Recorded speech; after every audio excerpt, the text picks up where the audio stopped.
Mas começando por esse que a gente estava assistindo aí, né, Lofredo? A gente estava assistindo, mas quando a gente subiu era uma coisa. A gente veio aqui para o estúdio, aí virou outra. veio para o estúdio, era 2-1 para o Grêmio. Quando a gente entregou para a transmissão, tinha acabado de sair o 2-2, cobrança de pênalti. Verdade. 2 pênaltis que o Atlético aproveitou. Empatou com 2 pênaltis e no finzinho. E no final ainda pegamos a virada do Atlético. O Grêmio jogou com um jogador a menos desde os 20 do primeiro tempo, com o Gustavo Martins sendo expulso. Mesmo assim fez 2-0. E o Atlético foi buscar de modo que já parecia improvável.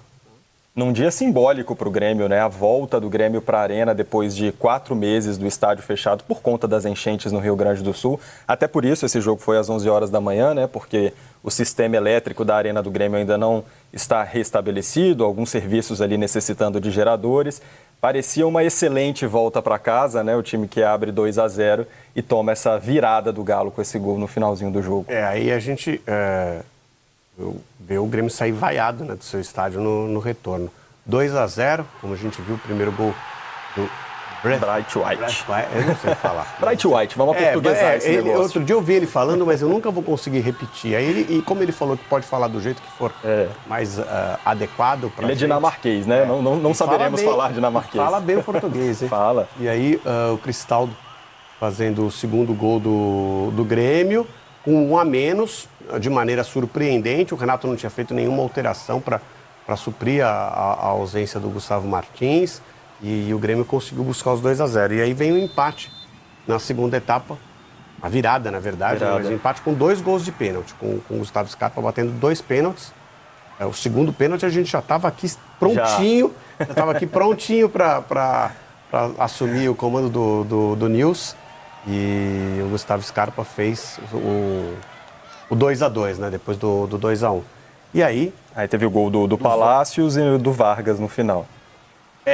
Na verdade foi o Palácios. Os gols do Galo foram Gustavo Scarpa, Palácios do segundo pênalti e o Vargas. Exatamente. Vamos ver se a gente já tem uma atualização aqui de como é que fica a tabela, né, da Série A do Campeonato Brasileiro depois desses 2 jogos. Porque quando a gente atualizou a tabela era uma coisa, agora é outra coisa. O Grêmio estava em 9º, né, a última vez que a gente deu uma olhada para essa tabela. A gente olhou o Grêmio em 9º. Olha, o Grêmio já está em 9º, não está não. Neste momento está em 14º. Olha que diferença, né? E o Atlético Mineiro, então, subiu para 8º com 33 pontos. Queria repercutir com você aqui também, Lofredo, porque além, né, dos 5 gols da partida, teve o momento da expulsão. Como a gente disse, o Grêmio conseguiu fazer esse 2-0 com 1 a menos desde o primeiro tempo, né?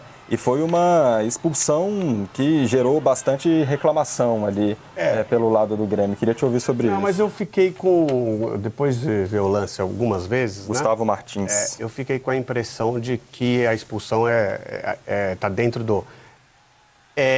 O jogador do Atlético não tem total domínio da bola, tá? Mas ele parece que vai ter. Ela escapa um pouco, mas se a gente pensar sem o agarrão, ele vai ter essa bola dominada correndo numa área central, né? Ali, né? Correndo numa área central do campo. Tem uma inclinação para a esquerda. A bola está correndo um pouco para a esquerda, mas assim, possivelmente ele faria um domínio e centralizaria essa bola. Então, se você imaginar jogadas aí, você pode também imaginar que o jogador vá fazer um domínio errado. Ela bate na canela e vai sair pela linha lateral. Ok, beleza. Mas não é essa a tendência, né? A tendência é que o jogador vá ter um domínio em uma situação clara de gol. Então, e aí é um lance de interpretação. É um lance de interpretação, mas acho que a interpretação ela é bem aceitável. E o outro árbitro que interpretou também por vídeo chegou à mesma conclusão, né? Embora não tenha chamado para ver, né? Não tem se ele concorda com a interpretação de campo, né? Ele não tem que... Até porque, como é um lance muito interpretativo, não tem como o árbitro de vídeo fazer uma alteração nesse tipo de jogada. Essa interferência. E esse jogo simbólico pela volta do Grêmio à Arena é simbólico também para o Renato Gaúcho, que completa hoje 2 anos desta atual passagem dele pelo Grêmio, a 4ª passagem dele pelo Grêmio. O Renato está num momento de instabilidade dentro do comando do Grêmio, depois da eliminação na Libertadores e agora, ainda que a responsabilidade não tenha sido exatamente dele, essa virada, que o time sofre, acaba tendo um peso. Não sei, acho que o Renato vai finalizar aí o campeonato com com o Grêmio, eu não sei da continuidade do Renato para a próxima temporada. Pode haver uma conclusão de que não se deve dar continuidade. Demissão eu acho bem improvável, porque como é que faz para demitir uma estátua? Eu não consigo imaginar, né? Alguém chegando no Renato e falar assim, Renato, na situação que está o Grêmio, que é uma situação de provável complemento de temporada dentro do cenário adequado, né? Não ideal, muito longe do ideal, mas adequado. Imagino que o Grêmio vai escapar ali do rebaixamento em poucas rodadas, vai estar, por pouco não esteve entre os 10 primeiros hoje, né? Então não vai ter um grande problema. Não vejo motivo para encerrar o contrato do Renato antes do final da temporada. Para avaliar para a próxima temporada? Sim, acho que tem que sentar e pensar. E aí tem que ser uma posição do Renato também. Imagina que se o Renato bate o pé lá e fala, não, mas eu quero o ano que vem. Como é que você demite a estátua? É verdade. Vamos voltar a Grêmio e Atlético Mineiro, porque a gente já tem aqui o nosso narrador, Everaldo Marques, que foi acompanhado de Caio Ribeiro e Cabral Neto nessa transmissão. Que virada no finzinho, hein, Evê? Boa tarde para você. Tudo bem, Zé Maurício? Um abraço para você, para o Lofredo, para quem nos acompanha no Sport TV News. Não foi um domingo qualquer em Porto Alegre, porque nós tivemos muitos ingredientes nesse grande jogo. O reencontro do Grêmio com a sua torcida. Eram mais de 130 dias que o Grêmio não jogava em casa.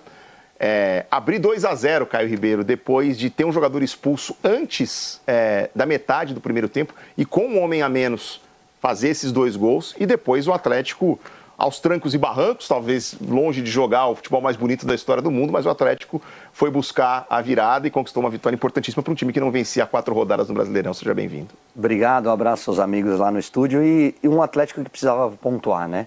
É um time que, na hora que você pega a escalação, na hora que você vê o elenco que o Atlético, mesmo sem Hulk e sem Paulinho, não é para estar ali na segunda página. É para estar brigando pelo título, por zona de Libertadores, como vem muito forte nas Copas. Mas teve dificuldade hoje. Eu acho que o Klaus foi muito rigoroso nos cartões, seja na expulsão ali, para mim caberia um amarelo, e condiciona muito o que é o jogo do Grêmio, quando você perde um jogador ainda no primeiro tempo, aí você tem que jogar mais fechadinho, explorando o contra-ataque, e o Grêmio consegue abrir 2-0 e jogando desta maneira, sendo muito eficiente, né? O Bright White foi um dos destaques da equipe, fez um gol e criou outras oportunidades. Eu acho que a defesa, o Kahneman e o Vilhaçante, quando foi recuado ali depois do cartão vermelho, também fizeram uma ótima partida. Olha essa defesaça do Everson. Mas é um Atlético que buscou soluções no segundo tempo, vindas do banco de reserva. E as alterações surtiram efeito. O Allan Kardec entrou muito bem e mudou o jogo, o Palácios fez gol. Quer dizer, você buscou alternativas, encurralou o Grêmio, e muito mais na superação do que na qualidade técnica, acabou buscando uma virada incrível. O Atlético talvez tenha até demorado para fazer essas substituições que aconteceram só a partir do intervalo, porque o Grêmio teve um jogador expulso nesse momento aqui, né, do Gustavo Martins com o Daverson, antes da metade do primeiro tempo. Você e o Cabral até falavam na transmissão que o Milito podia ter sido um pouco mais ousado já ainda durante a primeira etapa, né? Porque ele entrou com 3 volantes e para um jogo fora de casa, o Grêmio descansado contra o Atlético que teve Copa do Brasil no meio de semana contra o São Paulo, você entende, é compreensível, mas a partir do momento que você tem um jogador a mais, você não precisa de ter tanta marcação. Abre mão de uns volantes, coloca mais um homem lá na frente, né? Solta um pouco mais o time. Ele optou por alterar a equipe no intervalo. Ali tinha 30, 35 do primeiro tempo no momento da expulsão, se não me engano.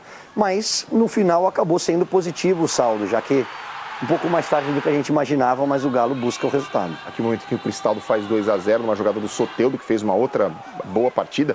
O Soteldo ainda não conseguiu pegar sequência no Grêmio por conta de lesões, por conta de servir a seleção e tal, mas a gente sabe do que ele é capaz de entregar quando está em boas condições físicas. Ele é uma fumaça, ele vai para cima todas ali pela ponta esquerda, ele acelera o jogo, ele cria oportunidade para os companheiros de ataque, é muito bom jogador. Aqui já lances do segundo tempo, com o Brian Palácios vindo no intervalo e obrigando o Marquezin a trabalhar. E esse foi o desenho do segundo tempo, né? Ataque contra defesa, com o Atlético tendo a bola e o Grêmio especulando nos contra-ataques. E não tinha como ser de outra maneira, né? Porque com um homem a menos é difícil de você se expor, de você marcar lá em cima, de você soltar muito o time. Essa é outra boa jogada do Soteldo que o Monsalve acabou finalizando para fora. Ela quica um pouquinho antes, isso dificulta um pouquinho a finalização, né, do jogador do Grêmio. Mas vinha sendo um grande jogo do Grêmio, né? O Grêmio vinha sofrendo pouco. A gente falou também um pouquinho do gramado e não dá para criticar porque é um momento de retomada, o Grêmio está voltando a jogar em casa. O gramado foi totalmente replantado porque essa região de Porto Alegre ficou 20 dias submersa. Exatamente, aí você pode ter um pouquinho mais de areia para o gramado se fixar. Então isso tira um pouco a velocidade na troca de passes, tira um pouco do ritmo do Atlético Mineiro, que tem uma equipe muito técnica, mas que teve no Scarpa, para mim, o seu grande destaque, né? Foi o jogador mais participativo, fez gol, finaliza o tempo todo, conseguiu gerar muito lance de ataque e depois acabou deixando o campo para a entrada do Allan Kardec, mudando um pouquinho a característica da equipe, congestionando mais a área, apostando nesse jogo aéreo e, a partir desse pênalti, colocando o Galo de novo na disputa. Um pênalti que gerou discussão, né? Até o pessoal do Grêmio pedindo uma revisão da arbitragem de vídeo e tal, mas o pênalti sofrido pelo Bryan Palacios e o Gustavo Scarpa descontando aqui para o Atlético. A gente lembra que esse jogo aconteceu às 11 da manhã porque as subestações de energia que abastecem a arena do Grêmio, elas ainda não estão totalmente restabelecidas. O Grêmio precisou alugar 8 geradores para ter o mínimo de energia elétrica no estádio, mas assim, só o mínimo mesmo para que a partida pudesse acontecer. Os torcedores do Grêmio ficaram limitados ao anel inferior. O estádio tem capacidade para mais de 40 mil pessoas e só 13 mil puderam comparecer. Não houve, por exemplo, fornecimento de comida fresca, né? Qualquer coisa que precisasse ser cozida, que precisasse ser preparada no estádio. Não havia condições para isso, então só alimentos industrializados é que foram disponibilizados. Enfim, uma série de limitações. A ideia é que a arena esteja 100% recuperada e à disposição com todos os seus recursos apenas em novembro. E aqui o segundo pênalti na cabeçada do Allan Kardec, que o Bryan Palacios converteu, o Gustavo Scarpa já tinha saído.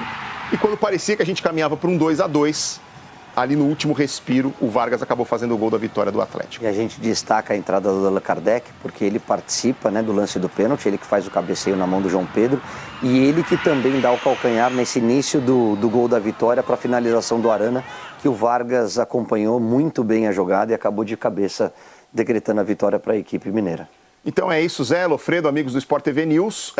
O Atlético conseguindo uma vitória importante, não vencia 4 rodadas no Campeonato Brasileiro, interrompendo o bom momento do Grêmio, que vinha numa arrancada. O Grêmio que agora só tem o Campeonato Brasileiro para jogar, eliminado que está das Copas, mas, como eu disse no começo, não foi um domingo qualquer em Porto Alegre na manhã deste domingo. Certamente não foi, né, EV? Obrigado a vocês aí pelo papo, um abraço para você, para o Caio também, boa tarde, bom domingo.